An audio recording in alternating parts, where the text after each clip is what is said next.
Bon les amis, la division c'est la catastrophe, j'ai pas réussi, c'est bizarre, normalement je réussis, pas très tout le temps mais je réussis quand même. Donc voilà, j'ai essayé, si vous savez comment on fait, bah, vous me le dites dans les commentaires. Donc après résolution de problème, je vais le faire après. Après on a une histoire qui s'appelle Saga.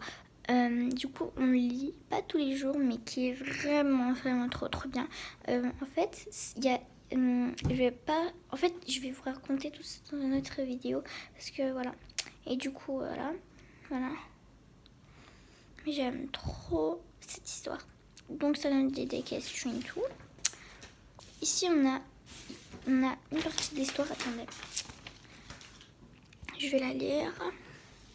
Je me dirige à pas lents vers la voix d'Otala, que j'ai immédiatement reconnue. Je ne l'entends plus à présent, mais une luminosité intense jaillit dans mon cou. Je baisse les yeux et m'aperçois que la rune de l'héritage est allumée. Le signe d'Otala éclaire désormais mon chemin. Je crois que j'ai fait le bon choix, le choix d'écouter mon grand-père et son héritage, le choix de lui faire confiance, alors que c'est lui qui m'a entraîné dans cette histoire impossible. Je repense à son regard bienveillant, sans croire qu'il voulait me mettre en difficulté. Je commence à imaginer les raisons qui l'ont poussé à me faire vivre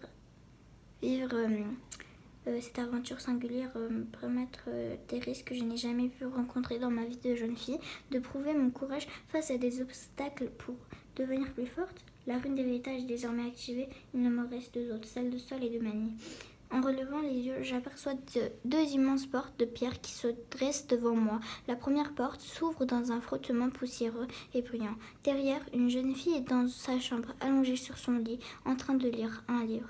Tout est paisible, pourtant mon sang se glace. Cette jeune fille, c'est moi. Je suis chez moi, comme si ne rien de tout ça, cette histoire n'avait jamais commencé. La deuxième porte s'ouvre à son tour.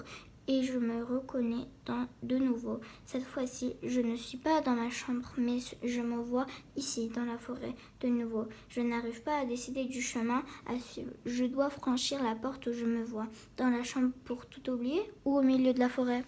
Donc, on a deux questions, deux choix. Du coup, on doit choisir. Moi, j'ai choisi au milieu de la forêt, mais on ne peut pas continuer parce que la maîtresse, elle n'a pas mis la suite. Donc, voilà. Du coup, on a un autre conte. Je ne sais pas si vous connaissez, mais je ne sais pas comment il s'appelle.